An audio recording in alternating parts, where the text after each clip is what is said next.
Baik, kita kembali. Sekarang ni untuk kita mendapatkan sumber-sumber yang sebenar, ramai daripada kita, macam saya sebut pada awal tadi, tak mau dikaitkan organisasi ini dengan Dajjal. Tapi kalau kita tak mau kaitkan organisasi ini, kita katakan sebagai memang tak ada kena-mengena dengan Dajjal. Kena kata lagu tu dah lah. Dah kita nak tunggu hak sebenar, kena tunggu Dajjal keluar, baru boleh kaitkan sesuatu apa yang dia buat, apa yang dia perangaikan. Jadi hak sebelum ni ada pertubuhan, lambang mata satu pun bukan Dajjal ni. Kita kena kata lagu tu lah. Jadi anda agak-agak hak mana? Hak ada sekarang, baik Freemason, baik Illuminati, baik Literalia Commission, baik Skull and Bones, baik Bohemian Grove, baik Rotary Club, baik apa club sekalipun, tak ada kena mengena dengan Dajjal. Habis kena mengena dengan siapa? Kena mengena dengan siapa? Habis kita kata peraturan Constitution of Pyramid tu, hak bawah sekali hamba, yang kedua golongan sederhana, yang ketiga golongan pemerintah, yang keempat golongan elit, lepas tu tinggal atas sekali. Juga tak ada kena mengena dengan Dajjal. Mungkin sang kelembai atas sekali dah. Faham ke tak ni? Sang kelembai lah kot atas sekali tu, tak ada kena mengena dengan Dajjal pun. Anda ingat siapa? Ada puncak ditunggu. Raja-raja yang ditunggu tu siapa? Tak boleh sebut Dajjal lah, tak ada kena mengena dengan Dajjal. Jadi nak tunggu Dajjal keluar, Dajjal sendiri yang melengkapkan sistem tu. Oh, confirm dah Dajjal, baru boleh sebut.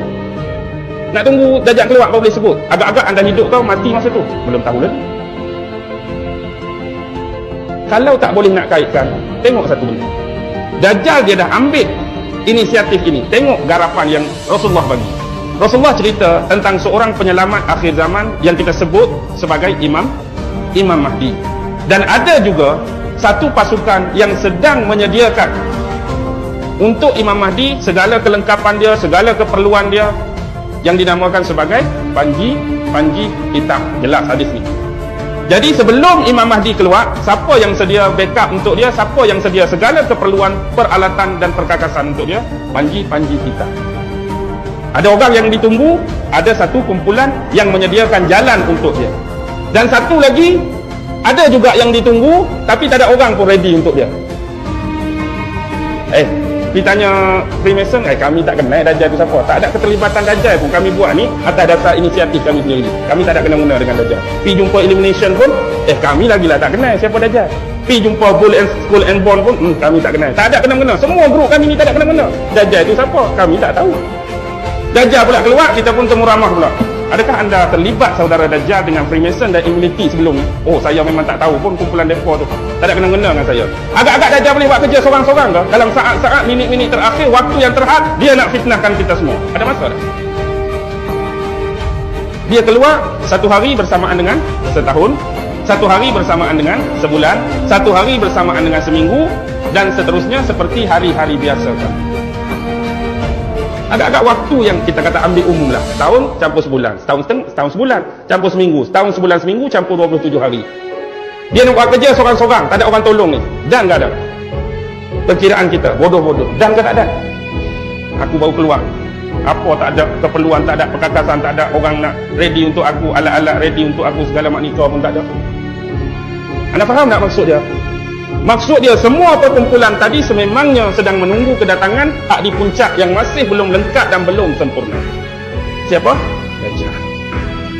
Dan kita ingat satu benda yang Rasulullah sebut, sesungguhnya yang paling aku takuti dan bimbangi ialah fitnah yang berlangsung di kalangan kamu sebelum benar-benar keluarnya fitnah Dajjal. Nabi bimbang, Nabi takut sebelum keluar fitnah Dajjal betul tu, fitnah antara kamu pun tak settle lagi, tak beres lagi. Berlaku tak hari ni? Macam-macam fitnah berlaku di kalangan kita sahaja. Orang tu fitnah orang ni fitnah orang tu, aliran ni fitnah aliran tu, kumpulan ni fitnah kumpulan tu, grup ni fitnah grup ni, parti tu fitnah parti ni. Berlaku atau tidak? Berlaku.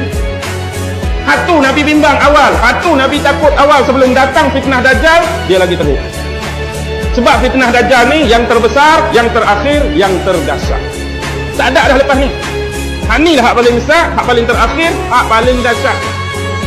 Kita tengok kisah Namrus yang Allah garap dalam Quran. Dia tu satu fitnah juga, tapi fitnah dahsyat ke tak?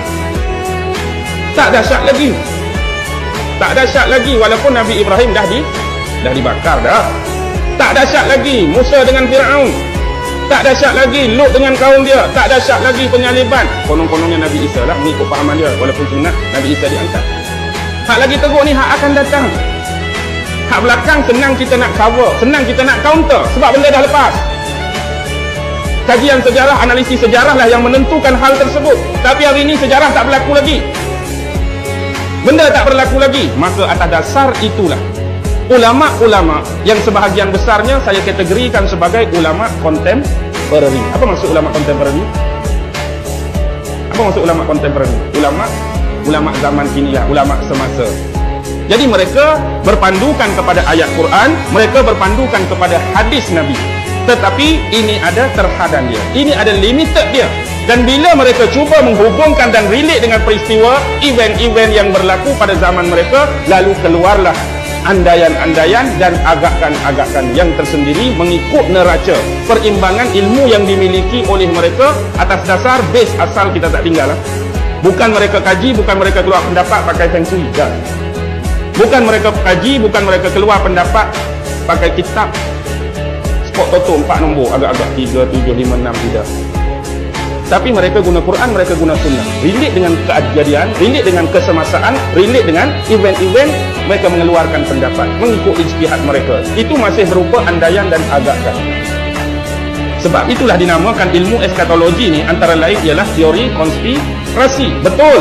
Ramai yang marah sebab kita banyak berkonspirasi, kita banyak berteori. Tapi hari ini jelas sebahagian besar yang diteorikan, sebahagian besar yang dikonspirasikan sudah hampir separuh dah bertukar jadi truly konspirasi, bukan lagi teori. Sebab apa kita sebut teori? Sebab kita tak tahu hal keadaan yang sebenar. Sebab Nabi cerita kat ni je. Contoh kita kata bila Dajjal keluar, kenderaan Dajjal ialah seekor himar yang telinganya panjang 40 hasta. Agak-agak kita nak tunggu keluar himar telinga panjang 40 hasta. Himar tahu tak apa? Donkey, keldai. Keldai kita tahu besar mana. Agak-agak keldai tak betul tu telinga dia, antara telinga ni ke telinga ni berapa meter dia? Lebih kurang 40 hasta ni panjang mana? 40 hasta panjang mana? Panjang 40 hasta ni. Agak-agak nak tunggu keldai hak telinga lagu tu bila nak keluar agak-agak. Adakah ini hakikat ataupun majas? Sesuai tak untuk Dajjal naik himar akhir zaman?